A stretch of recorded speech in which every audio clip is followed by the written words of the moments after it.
নমস্কার। বৈচিত্র্য কথার সকল শ্রোতা বন্ধুকে জানাই সাদর আমন্ত্রণ। আজকের গল্প শুদ্ধ সত্য বসুর লেখা বাজিমাত। বাজি ধরে লোটন কিছু টাকা জিতেছে এবং সে টাকায় সে বন্ধু বান্ধবকে খাওয়াচ্ছে। এ আর এমন কি দোষের?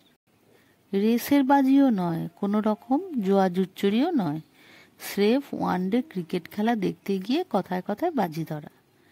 লোটনের এক মামা, যিনি বহুকাল লন্ডনে প্রবাসী, তিনি এসে ইডেনের একদিনের একটা ক্রিকেট ম্যাচ দেখতে দেখতে বলেছিলেন ইন্ডিয়া আজ হারবে। খেলাটা হচ্ছিল ইংল্যান্ড আর ভারতীয়দের মধ্যে। লোটন বললে, না, জিতবে ইন্ডিয়া। ইংল্যান্ড কখনোই 236 রান করতে পারবে না। ভারত আগে ব্যাট করে 5 উইকেটে 235 রান করে। লোটনের মামা বাজি ফেলে লোটনের কাছে হারলেন। তিনি ওই ম্যাচে আরও 2বার হারলেন। লোটন বললে, ওই ওভারেই কপিল দেব একটা উইকেট পাবে। তার মামা বললেন, কখনোই না। লোটন বললে, বেট। বেট হলো। ঠিক 6 বলের মাথায় কপিল দেব উইকেট পেল। লোটনের মামা বাজি ধরতে ওস্তাদ। যেমন বললেন, এই ওভারে একটা ওভার বাউন্ডারি হবে। স্লো বোলার বল করছিল, কিন্তু ওভার বাউন্ডারি হলো না। এইভাবে লোটন অনেক বাজি জেতে, কিন্তু সে টাকা নিতে চায়নি। বাজি কে সে এলোমেলোভাবেই নিয়েছে। মামা বললেন, বাজি ইজ বাজি, টাকা দিচ্ছি, নিতেই হবে। লোটন বাজি জেতার সমস্ত টাকা দিয়ে ক্লাবের সব সদস্যদের ফিশ ফ্রাই আর কফি খাওয়াচ্ছে। ওই সময় তার মামাকেও সকলের সঙ্গে পরিচয় করিয়ে দেওয়া হলো। মামা লোকটাও খুব আমোদে, সবার সঙ্গে মিশতে ভালোবাসেন, তাই ওকে সবাই জলি মামা বলে। ট্রাকান্দার সঙ্গে ওর আলাপ করিয়ে দেওয়া হলো। ট্রাকান্দা বললেন, আপনি ফরেনে থাকেন, ওখানকার বাজি ধরা কি দারুণ বলুন তো। সব ব্যাপারেই পাউন্ড সিলিংয়ের লেনদেন। একটু ধনী হলেই তো $200 বাজি। বিদেশে এইসব বাজি কত ধরেছি, কখনো হারিনি আমি, বলতে পারেন। জলি মামা বললেন, সব বাজিতেই যে একজন জিতবে এমন তো দেখা যায় না। একটা ল অফ এভারেজ আছে। বাজি মানে তো সব আন্দাজ। মিলল তো অর্থ এলো, মিলল না তো পকেট খালি। আপনি কখনো কোনো বাজি হারেননি? না, মানে সব বাজি জিতেছি। একবারই শুধু একটা বাজি হেরেছি, তো সেটাকে মোক্ষম বাড়ি বলা যেতে পারে, কিন্তু অর্থক্ষয়ও হয়েছিল। আমাদের কৌতূহলী আবেদন, কীরকম কীরকম? মামাও জানতে চাইলেন।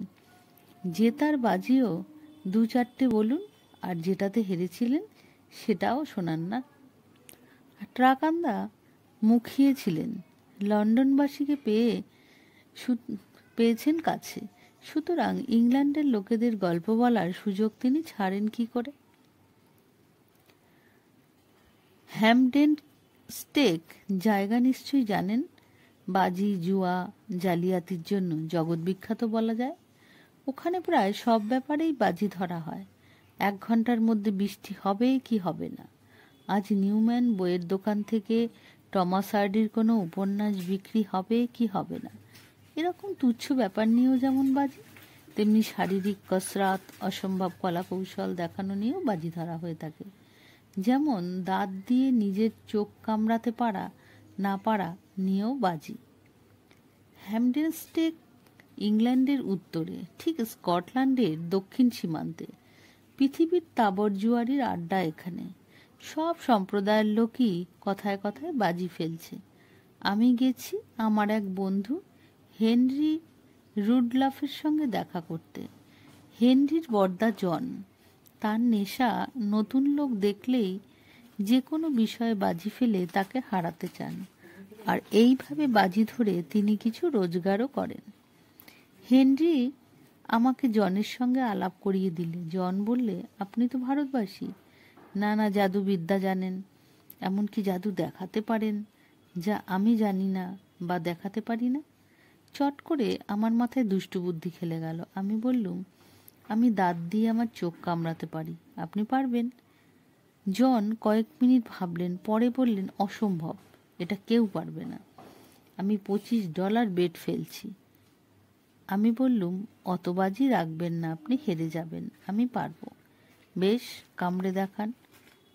টেবিলে রইল এই $25, না পারলে কিন্তু $50 আমাকে দিতে হবে। আমার জবাব, না না, দিতে হবে না, এ কাজ এমন কিছু শক্ত নয়, এই দেখুন, জাস্ট সি। বলে আমি আমার বাঁধানো দুপাটি দাঁত খুলে চোখ দুটো কামড়ে দিলুম হাতে ওই দাঁত ধরে নিয়ে। জন স্পোর্টসম্যান সুলভ ভঙ্গিতে বললেন, বাঁধানো দাঁত আপনার? আগে তো বুঝতে পারিনি। তাহলে তো এ বাজি ফেলতুম না। ব্যাস, আমি